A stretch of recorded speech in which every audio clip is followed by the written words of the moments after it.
Breaking tonight, new challenges to President Trump's travel ban 1 week to the day after the controversial executive order was issued. Welcome to a town hall edition of the first 100 days, everyone. I'm Martha McCallum. So for the past week, we have witnessed political fireworks, protests, and now legal maneuvering over the president's executive order that temporarily restricts entry into the United States from 7 Muslim-majority nations. The president and his supporters argue that this is a matter of national security. Detractors say that it flies in the face of American ideals and the U.S. Constitution. So tonight we look to separate fact from fiction, and in moments we'll be joined by a powerful panel representing all sides of this hot-button issue. But we begin with Trace Gallagher reporting from our West Coast newsroom on how we got here. Good evening, Trace.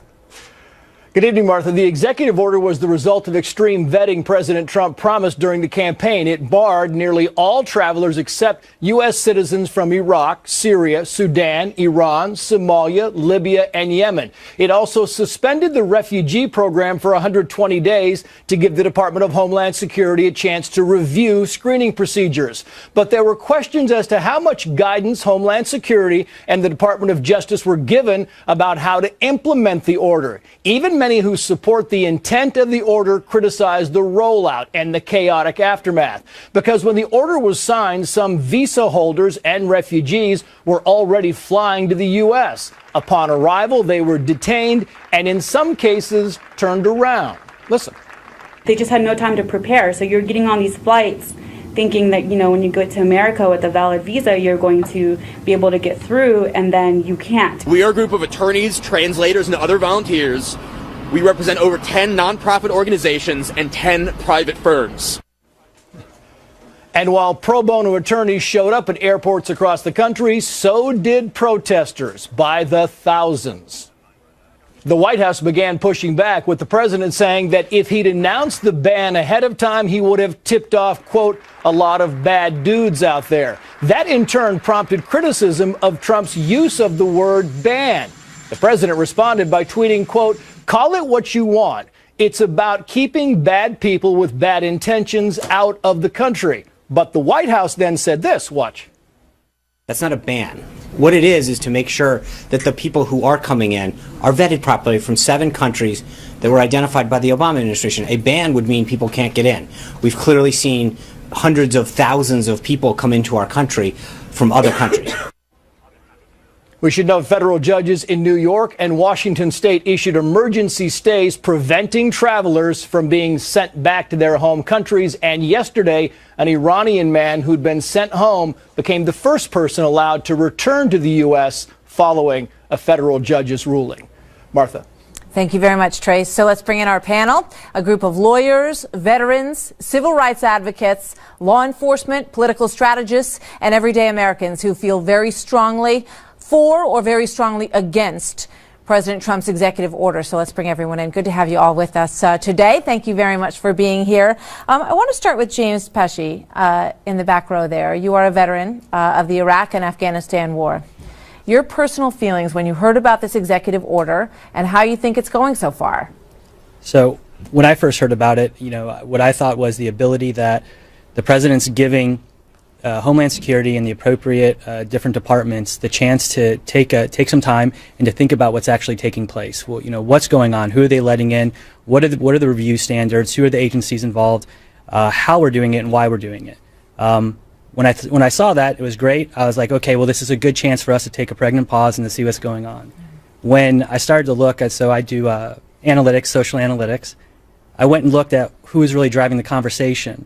There's a lot of left-leaning publications and media outlets that are driving this news in a completely downward spiral, that this is some kind of like bad, negative connotation towards the people. And it's not that. It's about protecting the Americans and protecting us and our ability to be able to, move forward and go forward. It's such a great point, because part of this is what the words actually say and how it's enacted, but the other part of it is how it's perceived. And that's a very powerful thing. And everybody's nodding that that's such a huge part of this.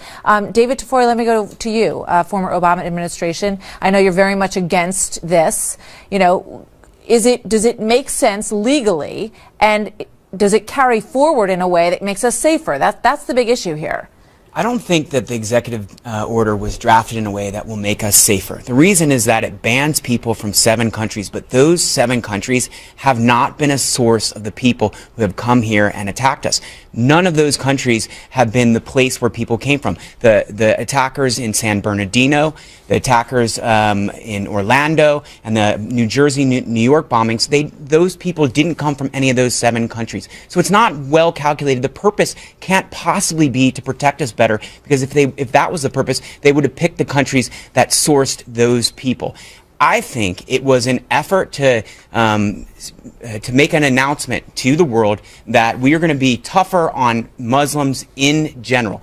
The problem with that is that's not well calculated with our overall strategy in the Middle East, which, number one, the priority should be to defeat ISIS. I was in Iraq last month. Things are finally going pretty well in the war against ISIS. We have ISIS on their heels in Mosul, and we have Iraqis who are working closely with us, who are risking their lives to fight ISIS. Think about the message it sends to those Iraqis. Moreover, it cuts off the refugee resettlement program, which is one way that we are able to reward the Iraqis who serve as interpreters for our U.S. military and who risk their lives to do that, and allows them to come over here so they're safe when their lives are in danger. I mean, the issue of Iraq and how Iraq is dealt with in this is something that people feel very strongly about. And Carl, you also served, Carl Higbie, in Iraq. You lost friends there.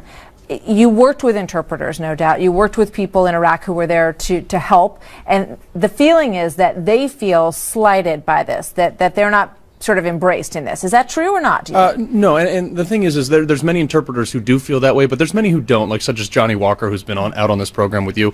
And to the issue of the fact that we're finally beating back ISIS, we're not. Geographically, they're shrinking in Iraq and Syria and places like that. But the problem is they've metastasized now to 20 or 30 different countries, and that's the fundamental misunderstanding with people who worked with the Obama administration that think that we're winning the war against ISIS. We are fundamentally not. And anybody who says we are should obviously take a look at the global prospects of this thing. And this Syrian refugee thing that we've stopped along with 6 other countries, we have to acknowledge the fact that, like Iran and places like that, while some of these attackers didn't come from Iran, they are the largest world state sponsor of terror. So yes, this is a start, much like Obamacare. Nothing was perfect when they rolled it out. It's not perfect now anyway, but they made changes as they go along. Same with this. This is a 120-day moratorium. Things will be changed down the line, and they will be added and taken off and improved. But this is a start to protect the United States of America.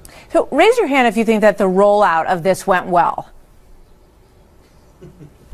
1, 2. Joe, tell me why. I think it depends on who you're talking to, whether it went well or not. I think it went according to Trump's idea. Look, I've been in business, and I've seen that at times you get things out there to get it rolling, sort of what Carl just said. If you wait till everything's perfect, it'll never happen. You'll go in circles. Donald Trump was bold, put it out there. He knows it's not perfect. He knows it's going to adjust, but it's there. And now he's on the offensive, and everyone is reacting to him, which is the way we want it.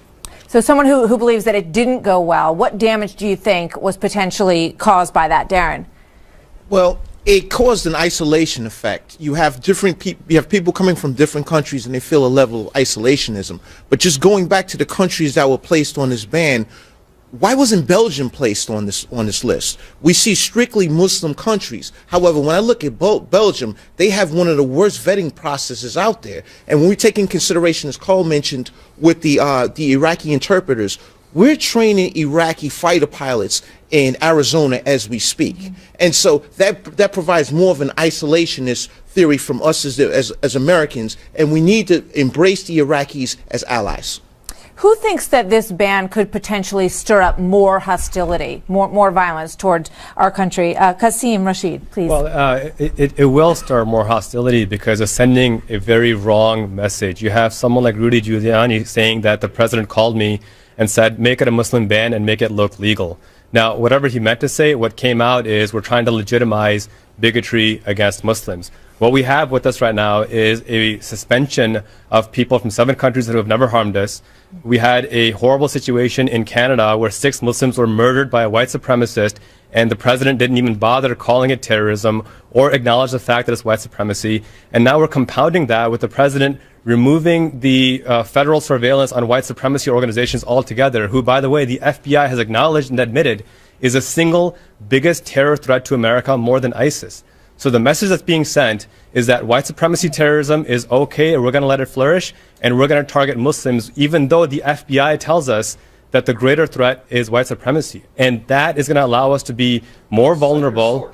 The FBI, the Federal Bureau of Investigation. What, under Obama? Yeah. So now the FBI isn't legitimate because it was under Obama. I mean, these alternative facts simply don't work. Well, you have Kellyanne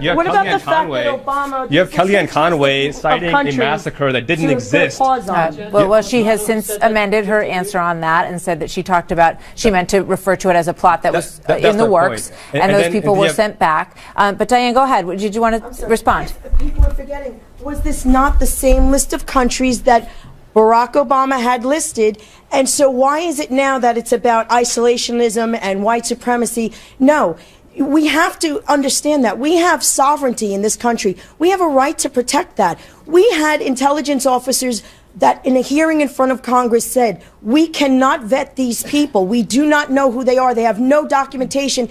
They come out of the woodwork. They don't know who they are. Why should we put ourselves in danger? Have a resettlement camp? We could do things like that in more Muslim majority regions where they'll be more comfortable themselves. We're not trying to ban Muslims. There's many countries that were not on this list that's paused. So that's nonsense. All right. We got a lot of people who want to chime in, but we're going to take a quick break. And I promise we're going to get to all of you. Still ahead, protests have erupted across the nation in response to the immigration executive order, many describing it as a, quote, Muslim ban, which you just heard in this room. Is that fair? Is that what this is? Up next, our panel will discuss. We'll be right back. This is a temporary pause that allows us to better review the existing refugee and visa vetting system.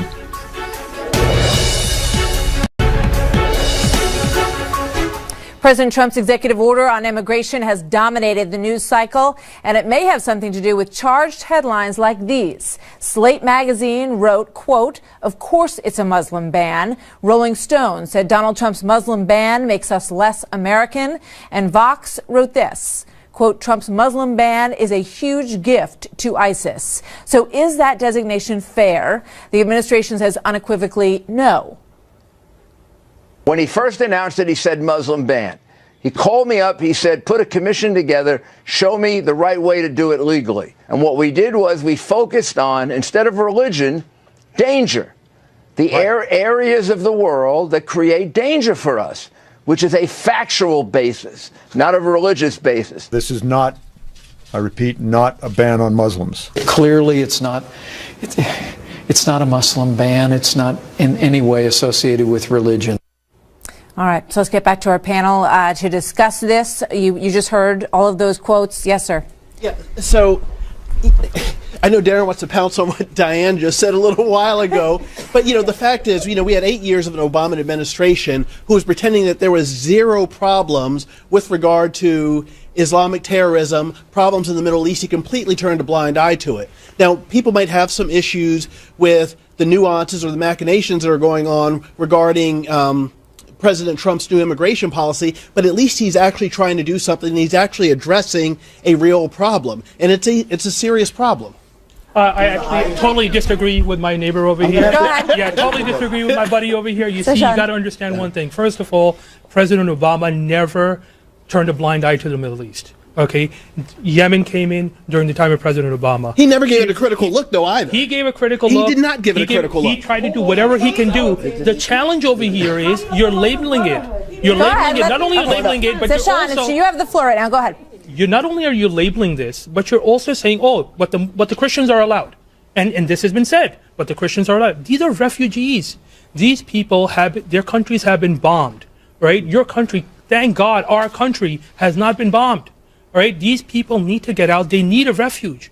And I guess one of the issues that's raised by that, though, and I want people to weigh in on this. Hold on one second. Is why we didn't help after the red line was crossed, right? We weren't. Now there's all this need for compassion for these individuals, but yet when they were crying out to us, as you say, and being killed by the hundreds of thousands in their countries, we did not really do as much as we could have to help, some would say. But the fact is, if you look at a lot of these countries over there, let's talk about Syria specifically. You know, they've had the civil war going on now for, you know, quite some time, almost 5 years.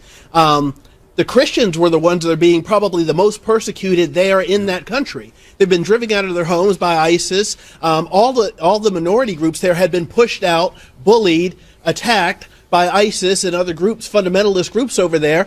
I don't have a problem if we decide to bring Christians from Syria over here to the United States. I'm sorry, I disagree completely, because the biggest people that are subject to terror by ISIS are Muslims, and they are victims of terrorism. But and you're talking any about victim, sheer numbers versus percentages. no, I'm talking about worldwide. Muslims have been killed more and attacked more by ISIS than any other group, and they deserve a right in this country to be seek refuge from terrorism, and that's what America. No, is hold on. It is. I wouldn't doubt. Hold on. It is. All right, I mean, that raises the question, you know, then why wouldn't Muslims want to have the greatest protection of our borders so that we can make sure that anybody who does, you know, want to cause harm is not able to get in to hurt more Muslims? I agree with you on that, but I think the thing is that our vetting process is very, very concise and very, very thorough. If you are a refugee, everything that you go under for the 2-year process of being vetted, that alone has proven to be a wonderful model. Not to mention, no refugee has ever struck back here in America against Americans. Peter, go ahead, Peter. I disagree with her. The question over here is as to whether the president has the constitutional power to temporarily suspend immigration to the United States. And if you go back to the 1952 Act, Immigration Nationality Act, the Congress specifically authorizes the president to do exactly what he's doing if there is a national security concern. I came to the United States as a refugee myself with my family. We were vetted properly. We submitted to fingerprints and background investigation and blood tests and you name it. We needed America. America didn't need us as refugees. We needed America. We want this nation to remain as safe as possible. What the president is doing right now is what President Carter did in 1979 with the Iranian crisis, when we had the hostage crisis. President Obama did the exact same thing in 2011 when we had two refugees from Iraq. From Iraq, we had 2 refugees who were investigated by the FBI that they had blood on their hands when they killed Americans in Iraq, and they were arrested here. Jessica, go ahead. I absolutely hear what you're saying. This is a narrative coming out of the right wing at this moment that this is exactly what Obama did in 2011. There were 2 Iraqi refugees who were building a bomb in Kentucky, Bowling Green. Not a massacre, though. But what happened was we had a slowdown. There was not 1 month where the U.S. stopped taking Iraqi refugees. The process was slowed down, but it was not halted. Well, Martha, absolutely not. And the intention. The question is, I got a question over here for him. Is it inhumane to ask people to wait 90 days? You know, is that an unreasonable thing to ask for? My question. What we're seeing is a shift in our thinking. Since 9/11, we've been reactive in our approach to national security. His rolling out wasn't necessarily very smooth, but it's proactive, and we need to change our thinking. I think proactive is the way to approach terror. He is taking proactive steps, and I think that that's important.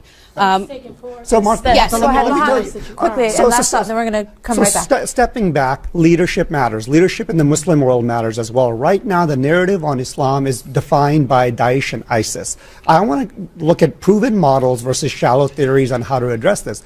As a Muslim, I want to keep America safe. I thank Carl and others for the service that they've given, but we've got to look at proven models. Proven models like the Ahmadiyya Muslim community, where he's a worldwide leader. His Holiness Mirza Masroor Ahmad has led people in 206 nations with 0 acts of terrorism. So in order to keep America safe, and he has said, let me tell you what he said, a Muslim leader, he said, our mosques are open. Transparency is important to trust and opening up and living in a democracy. So I think if we understand Islam, if we truly, as Americans, understand what true Islam is versus these shallow theories and this misinterpretation, we will be able to keep America safe. And that's the conversation I want to have. All right, we're going to take a quick break and we'll be right back. So President Trump and his top officials have often brought up the issue of safeguarding America as the main motivator behind the order that was signed on January 27th. But they are not unique in that belief. Top intelligence officials from the Obama administration routinely warned of the issues with vetting refugees, especially as it related to terror-rich nations. Watch this. I don't obviously put it past the likes of ISIL to infiltrate operatives among these refugees. So that is a huge concern of ours. I agree with the assessments that have been expressed here earlier that this is a population of people that we're not going to know a whole lot about necessarily coming from Syria. We did discover in people who had come in as refugees from Iraq a number of people who were of serious concern, including two that were charged when we found their fingerprints on improvised explosive devices from Iraq. And there's no doubt that that was the product of a less than excellent vetting. ISIL has a large cadre of Western fighters who could potentially serve as operatives for attacks in the West. And the group is probably exploring a variety of means for infiltrating operatives into the West, including in refugee flows. Some powerful comments there. So we're back with our panel to discuss. So the issue that's raised here is it that different in terms of what the Trump administration wants to do and what their concerns are, and what the Obama administration wanted to do and what their concerns are? Raheel. Yes, I feel that we are holding President Trump up to a different standard from any other world leader. And this is the mass hysteria that has been orchestrated by the anti-Trump movement, which has totally deflected from the real issue that as a democratically elected leader of this country, he has the right to implement policies about the long-term safety and security. The radical jihadist ideology that is at play is well known to everyone. It's not something that we can hide our heads under the sand like President Obama did for 8 years. And appeasement was his problem. President Trump doesn't have to be appease people. He has to implement the policies that will be for the benefit of both American Muslims and non-Muslims and the whole country. Both sides are massively inflating the threat of terrorism. When you're a child and you see a random murder occur on television, your parents go to you and say, but the threat is so small. And yet what they do not tell you, what American parents are not telling their children, apparently, is that the threat of terrorism is 300 times or 3,000 times less than the threat of being murdered on a street. We're going to go to the front row here to Tiara and Patience, who experienced this firsthand in a bathroom in Orlando. See, the problem is that I see a lot of people, don't get me wrong, the statistics actually backs a lot of this up. However, looking at it as in, like, what I went through, this man was nowhere near from any of those countries listed on that list, or any other country from over there, wherever the case may be. He was born here in New He York. was born right here in New York as we sit in these chairs. So my issue is that what do we do what do we protect us from here? We are our own threat. We are our own threat. Like what I've never heard of somebody actually coming from overseas to really harm us. Like we've never had that problem, at least not as long as the 21 years that I've been sitting here in this chair and living. The only thing that this executive order does is create anti-American sentiments in the Middle East in places where there haven't even been major. They hate us already, but we're increasing that. We're increasing that. The way that the executive order was implemented, it wasn't the right way. It wasn't the right way. 90 days. We can debate that. We can debate that. That's fair. What can we do after 90 days? The reality is, look, we're trying to say, you know what, 109,000 or whether it's 109 people or whatever it is, whatever the true number is all that matters. The reality is we have 300 million Americans that he's trying to protect. Some people are going to get hurt in this process. That's a reality. And the military fights for everybody, and so does Trump. That's the reality. That is his job. Hold on. That is your perception. No, hold on one second. Sergeant Bartlett, you have the floor. Hold on 1 second here. So the reality is this: is that you got people who are going over and fighting these wars, who spend years away from their family. They spend a few months being held up in some process to be vetted. It's not a big deal. It's better than being blown up where they're at because we care about that country. Absolutely, and I respect every single person who serves for our country. I thank them until the end of time. Good. I'm curious about when this ban or whatever we're calling it came out, there were visa holders who weren't allowed in. We've heard now it's over 100,000 visa holders, green card holders. We have very There's 300 million. Yeah, it you got 100,000. How many military members are waiting their family for years? Let's go to Imam Hamad. This completely makes sense. Extreme vetting, refugees, making sure our country is safe. But when you do it like this, you demonize an entire religion of people, but terrorism has no religion. When I was in Uganda, terrorism has no religion. When I was in Uganda, I lived there for 6 months. There was a Christian-based terrorist organization called Lord's Resistance Army. They were raping, killing, maiming Muslims in the name of Christ, but we did not talk about them like this. So you have to have the same standard. Terrorism has no religion. It is a myth the to Messiah. It is a myth to think that supposed to be as humble as being a Muslim. No, it is a myth so to think. it doesn't really make It's a myth. real. It's a myth to think. Active investigations, terror investigations in every single state right now as we speak, right here in the United States. We're not saying ban Muslims, pick on Muslims. We're all Americans. We have to hold on. Darren, you go ahead. And then I'm going to go to Oscar. First of all, hold on 1 second, first of all, it's here we go. All right, first guys, of all, hang on. First of all, it is un-American.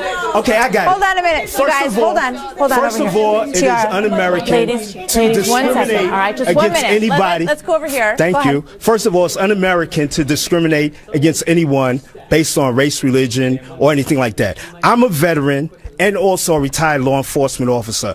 When somebody made a comment before about the intelligence community, a lot of people don't know that what type of information they have, and it's a lot more than what we think. I was in the intelligence community, and I heard things and found out things that the public would cringe if they heard the certain things that were taking place. Now, the execution of it, the rollout may have been bad, but if you look throughout history, the executive orders have been given out since Washington. Some of the orders that may have shocked the conscience was also Abraham Lincoln, when he gave out the executive order about the Emancipation Proclamation, Truman, when he gave out the executive order regarding the desegregation of the troops, Eisenhower when he gave out the ones desegregating the school. So sometimes we shock the conscience, but the thing is, this gives an opportunity for both sides of the aisle for these 120 days to look at this, to see if the vetting process has changed. What happened yesterday may not be the same today when it comes to the intelligence community. So just because something wasn't happening you thought a few days ago, today it may be something new. And the thing is this, is that if I have this information,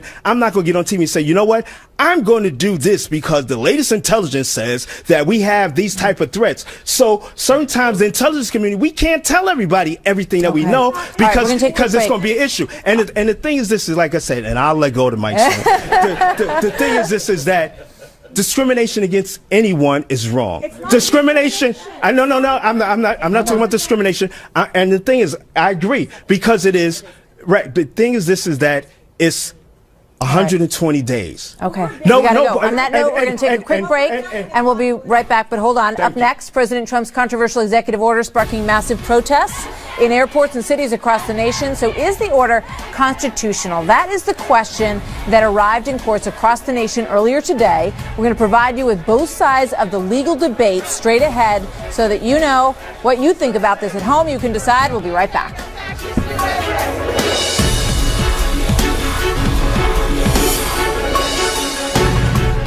President Trump's executive order on immigration prompted a legal showdown in the week since its signature. The fight over the constitutionality of this move has played out in courtrooms across the land. Just this morning, new hearings taking place in Massachusetts and in Virginia. So the fight continues to provoke strong feelings on both sides of the debate, obviously, as you've seen here tonight.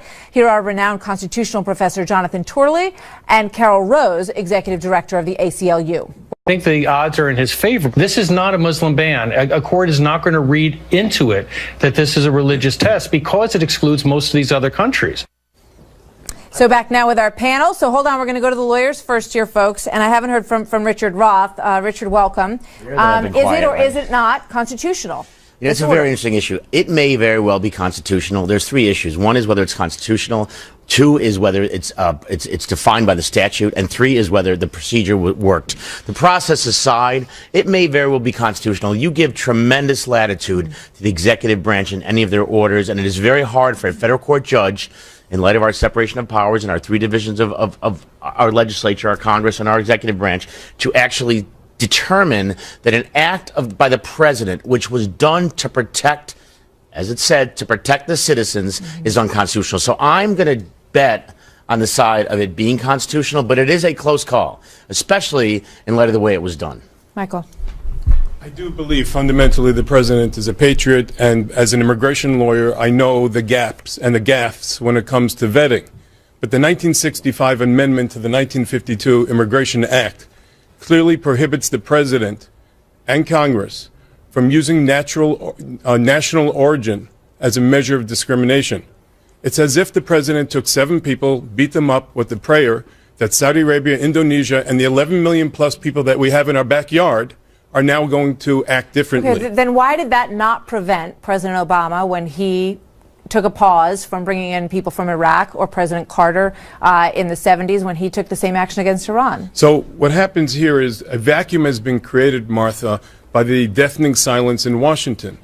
The plenary power, I'm an immigration law professor also, is vested within Congress to make laws. The president is using his discretion for our safety, mind you, to enforce the laws, just like President Obama did deferred action and used executive orders in that fashion. Congress did not give the president the authority to discriminate. Non-U.S. people are not covered under the Constitution. These people are not Americans. They're not covered under the United States Constitution. Amended the 1952 Act. And it's about national security. He has the right as an executive. How do you make an argument that people not in this country are covered under the Constitution? Michael, and you and I see each other in court once in a while, but the truth is that 1952, Congress made it clear explicitly that the President of the United States has the power to allow someone to come to the United States or disallow someone, a group of people, a class of people, if they are deemed to be a threat to the national security. If there's a War Powers Act, if there's a declaration of war by Congress, the president can take action. You cannot discriminate based on race or religion, which is fine. But it is a temporary. It is a people forget that suspension. it was an executive order. People forget that it was an executive order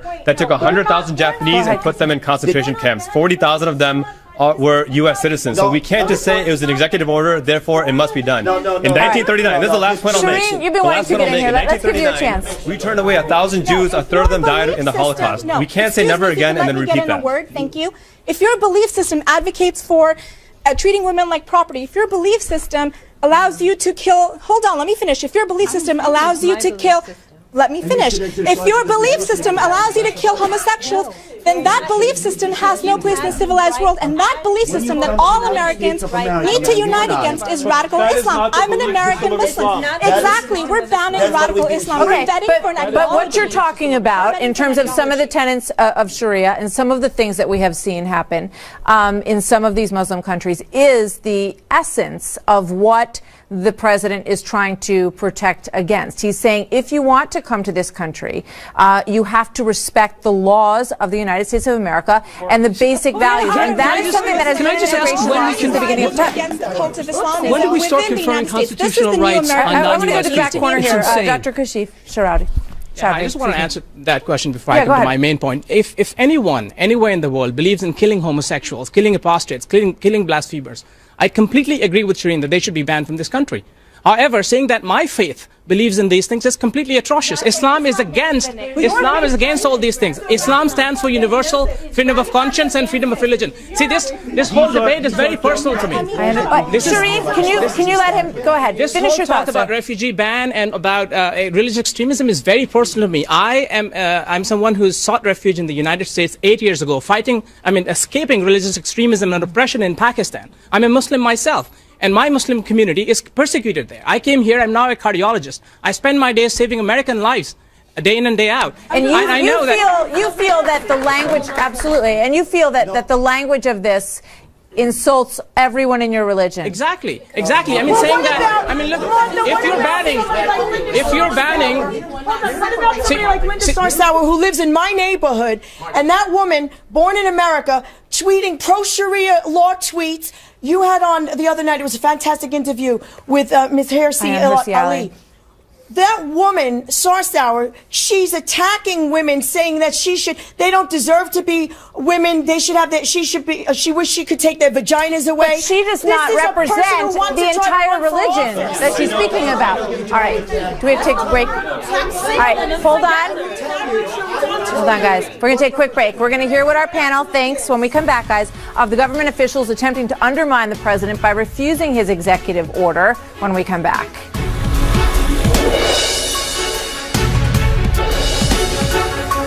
All right, we are back with our panel for one last segment. We've been discussing this travel ban, whatever you want to call it, that excludes people from 7 countries. And it obviously brings up a lot of emotions. And one of them is this, what you were just talking about, the feeling that it represents or is against all Muslims. And I think that's one of the most serious things that we have to deal with here, because I think that the order is designed to protect us from violence coming across our borders. Carl, you wanted to say something about that. Yeah, I think that one of the big things that's not being looked at here is the fact that if you are not a green card holder, if you're not a citizen, if you're not here in the United States, the Constitution does not apply to you. And I don't care what lawyer says what. That's the truth. So when you have all these people saying that, oh, they're constitutionally infringing on somebody's rights, some person in another country who we don't know who they are because that 2-year background check has nothing to check it against. We don't want them here. It does not help the United States to bring people we don't know here. So the underlying issue comes back to people. Equal. Not all passport holders. Not all green card holders. The underlying issue, Martha, the underlying issue that comes out in this. Hold on, guys, because no one's going to hear what you're saying. So hold on, right here, quickly. Martha, what you're seeing in this room and across the country is the underlying issue is about Islam and the understanding of Islam. People are getting their information from fake news, from alternative facts. When you come back to real Islam, when you understand Islam, I understand what you're saying, but hold on. That's what we're talking about. American Muslims are loyal to the country of residence as a part of I'm going to go their right over here to John. Okay. Go ahead. I was a lieutenant in the NYPD. I responded to on 9/11 to the World Trade Center. I was also a lieutenant in the NYPD and responded to Times Square with the Fazul Fashad attempted car bombing. I'm an ex-Army officer, but at the same token, although I was upset with those situations, I do understand that we have an incompetent society and we need to respect people. We have these borders that need to be fortified on the north and the south. I don't agree with a lot of the things that Donald Trump is looking to do, but at the same token, ultimately, he's trying to keep us safe. So we need to give him a chance. Because I think what's happening, to a certain extent here from this administration, is that they're trying to send a signal. And the signal is that if you wish this country harm, we're going to make it a lot more difficult for you to get in here. Is that a fair statement? Go ahead. I don't think this is. So the thing is, I think this is counterproductive because the fact is the refugees who we're banning from this country are the biggest victims of terrorism. I see this like banning Germans after World War II and saying because there's a Nazi party in Germany, we're going to ban all Germans. No one is being. This is a pause, right? So you have to go through a more stringent vetting process to get into the country. I understand, but there already is an extreme vetting process. I mean, it takes 48 months for someone to come to the United States. So, one of the questions is, does every country have the right to say, let's just take a moment and make sure that we're doing this properly? Go ahead. Other countries have done that. So why is he held up to a different standard? Every country decides who can come in, who can't come in. There are 16, let me finish. There are 16 Muslim countries that don't allow Jews or Israelis to enter. Do we ever talk about that? It's not a ban. It's not on Muslims. It's not on religion. It's about religion. Let's give Joe Connor a moment here. Joe, go ahead. Joe Connor, look, you have the floor. My father was killed by terrorists. They were not Muslim terrorists. They were Catholic. They were Puerto Rican terrorists. My cousin was killed by terrorists in the World Trade Center, his godson. This war is to protect America, regardless of who the terrorists are, regardless of where they're from. The goal of this government, the first priority of this government is to protect everyone in this room. And if the way to do it is by banning or stopping certain people from coming in from certain countries for certain amounts of time, well, damn it, we have to do it. Because I've been through this before. Leave it there. I support that. I agree with you. Martha. I agree if it's said like that. We all because agree. Because it was not put that way, that's the problem. Is because he did not put it that way. He said exactly how he felt from the beginning. Ban all Muslims. Yes, he did. Meanwhile, all right, I got to jump in. We're going to have to leave it there. Thank you so much. I really want to thank all of you for being here today. Great conversation, and we will do it again. Thank you, everybody, for being with us tonight. We'll be right back with more from the first 100 days. I want to thank everybody, a great group in our studio this evening and so many articulate positions presented, and I really appreciate all of you being here. It was a very enlightening and powerful hour. And thank you to our viewers at home for being with us this evening. Have a great Super Bowl weekend, everybody. We'll see you back here on Monday at 7 p.m.